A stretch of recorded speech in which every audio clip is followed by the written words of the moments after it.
दमदार 10 में अब बात सियासत की। यूपी में चुनाव के ऐलान से पहले सियासी सरगर्मियां बढ़ती जा रही हैं। सबसे बड़े सूबे में जीत का परचम लहराने के लिए अभी से तमाम दलों में जोर आजमाइश शुरू हो चुकी है। यूपी फतेह के लिए देश के प्रधानमंत्री नरेंद्र मोदी ने भी पूरा दमखम लगाया हुआ है। ये चुनाव बीजेपी के लिए कितना महत्वपूर्ण है, इस बात का अंदाजा इसी बात से लगाया जा सकता है कि पीएम मोदी ने 5 दिन के अंदर 2 बार पूर्वांचल का दौरा किया।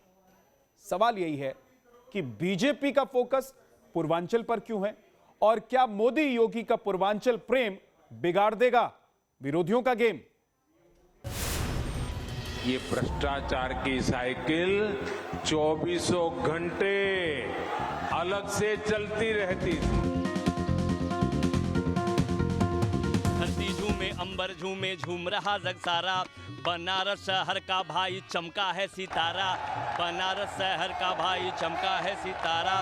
25 अक्टूबर मोदी काशी आए हैं। काशी आएंगे तो अमलेश जी क्या लाएंगे? आए हैं, अरे 25 अक्टूबर मोदी काशी आए हैं। क्या लाए हैं? अरे 5200 करोड़ की सौगात लाए हैं। 5200 करोड़ की सौगात लाए हैं हो। विकास की तेज रफ्तार, विरोधियों पर कड़ा प्रहार और सधी रणनीति से प्रचार। चुनावी समर में यही है बीजेपी के मिशन यूपी फतह का फॉर्मूला। पहले फेज में फोकस फिलहाल पूर्वांचल पर है। देश के सबसे बड़े सूबे को लेकर बीजेपी का प्लान क्या है, तैयारी कैसी है, इसे इन 3 तस्वीरों के जरिए समझिए। सिर्फ 5 दिनों में प्रधानमंत्री नरेंद्र मोदी पूर्वांचल के 3 बड़े जिलों कुशीनगर, सिद्धार्थनगर और वाराणसी का दौरा करके हजारों करोड़ की विकास योजनाओं की सौगात दे चुके हैं।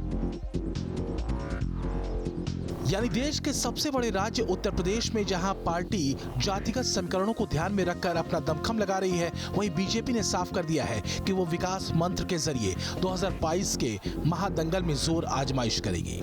इतना ही नहीं, सिर्फ 5 दिनों के भीतर मोदी का दूसरा पूर्वांचल दौरा बता रहा है कि यूपी विजय का लक्ष्य भी पूर्वांचल से ही सिद्ध होगा। इसी कड़ी में मोदी सोमवार को सिद्धार्थनगर और वाराणसी में थे, जहां उन्होंने हजारों करोड़ की परियोजनाओं का लोकार्पण और शिलान्यास तो किया ही, अपने ही अंदाज में लोगों से कनेक्ट करने की भी कोशिश की।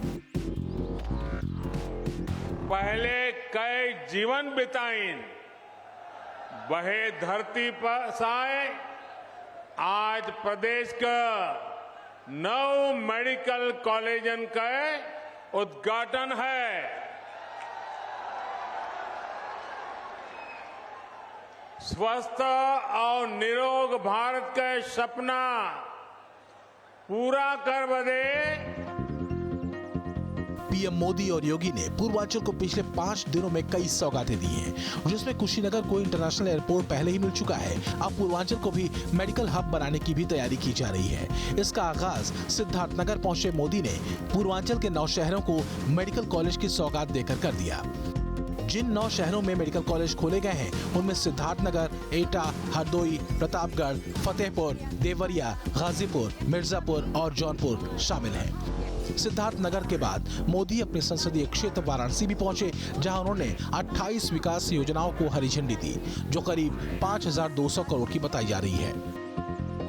ज्यादा सीटें होने की वजह से अब गरीब माता पिता का बच्चा भी डॉक्टर बनने का सपना देख सकेगा और उसे पूरा कर सकेगा।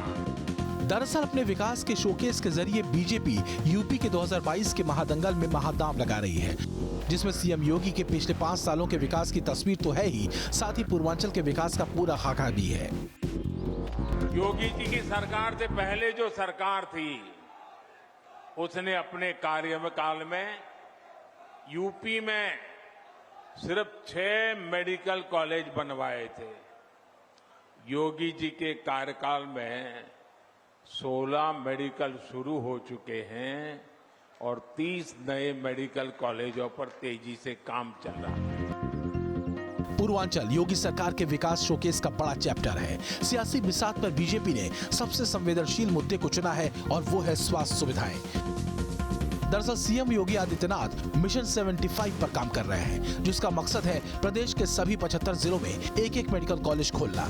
यूपी के 59 जिलों में मेडिकल कॉलेज लगभग तैयार भी हो चुके हैं और बाकी बचे 16 जिलों के लिए पीपीपी मॉडल के तहत मेडिकल कॉलेजों की प्रक्रिया पर काम चल रहा है।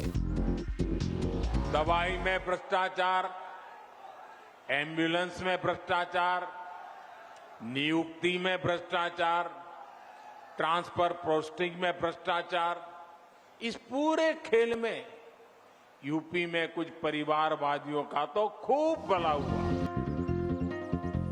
बीजेपी का स्वास्थ्य सुविधा वाला मुद्दा कितना अहम है, इसे प्रियंका गांधी के इस ट्वीट से भी समझ सकते हैं, जिसमें यूपी में सरकार बनने पर 10 लाख तक का स्वास्थ्य बीमा देने का वादा प्रियंका ने कांग्रेस की तरफ से किया। लेकिन असल मुद्दा बीमा से ज्यादा इंफ्रास्ट्रक्चर और मेडिकल स्टाफ को तैयार करने का है, जिस पर मोदी का फोकस है। कोई भी नागरिक स्वास्थ्य सुविधा के अभाव में अब दम नहीं तोड़ेगा और आज आदरणीय प्रधानमंत्री जी की अनुकंपा से 30 मेडिकल कॉलेज भारत सरकार के सहयोग से प्रधानमंत्री स्वास्थ्य सुरक्षा योजना के अंतर्गत उत्तर प्रदेश के अंदर खुल रहे हैं। बीजेपी का पूर्वांचल मिशन बड़ा है। ये इसलिए भी है क्योंकि पूर्वांचल के रास्ते से ही 2017 में बीजेपी के लिए सत्ता का दरवाजा खुला था। इसमें आने वाले 24 जिलों में विधानसभा की कुल 147 सीटें आती हैं। पिछली बार बीजेपी को पूर्वांचल में 102 सीटें मिली थी, जो यकीनन एक बड़ा हिस्सा है। वहीं समाजवादी पार्टी को महज 15 सीटें मिली थी, बीएसपी को 14 और कांग्रेस को 2 सीट मिली थी। बीजेपी इस बार भी पूर्वांचल में 2017 वाली बम्पर जीत को दोहराना चाहती है। जाहिर है देश की संसद में सबसे ज्यादा प्रतिनिधि भेजने वाले उत्तर प्रदेश में इस बार भी मुकाबला बेहद कड़ा है। सूबे की 33% सीटें इसी पूर्वांचल से आती हैं, जहां जातीय समीकरण सियासत की हवा बदलते और बिगाड़ते भी रहे हैं। लिहाजा बीजेपी की कोशिश दो तरफा है, एक विकास के मॉडल से जगह बनाना, दूसरा जातीय समीकरण को साधना। यही कारण है कि बीजेपी के शोकेस में इस बार सबसे ज्यादा फोकस हेल्थ इंफ्रास्ट्रक्चर, एक्सप्रेसवे और रिंग रोड के जाल के जरिए यूपी के कायाकल्प को दिखाना है। वहीं पूर्वांचल में ओबीसी सम्मेलन के जरिए जातीय समीकरण को भी साधने की कोशिश की जा रही है। जहां तक विपक्ष का सवाल है तो उसके सामने सबसे बड़ी चुनौती बीजेपी के विकास दांव का जवाब देने की है, क्योंकि एक तरफ पिछले 5 सालों का विकास कार्ड है तो दूसरी तरफ जाति और धर्म के साथ ही महिला कार्ड वाला विपक्षी दांव। कांग्रेस प्रियंका के चेहरे के साथ योगी सरकार को घेर रही है, लेकिन मुद्दा यह है कि खुद कांग्रेस के पास कोई अपना गवर्नेंस मॉडल नहीं है, जबकि समाजवादी पार्टी और ओवैसी की पार्टी एआईएमआईएम बीजेपी के विकास मॉडल को जाति और धर्म के गणित से काटने की जुगत लगा रही है। सियासी दांवपेशों की ये लड़ाई आगे बड़ी दिलचस्प होने वाली है।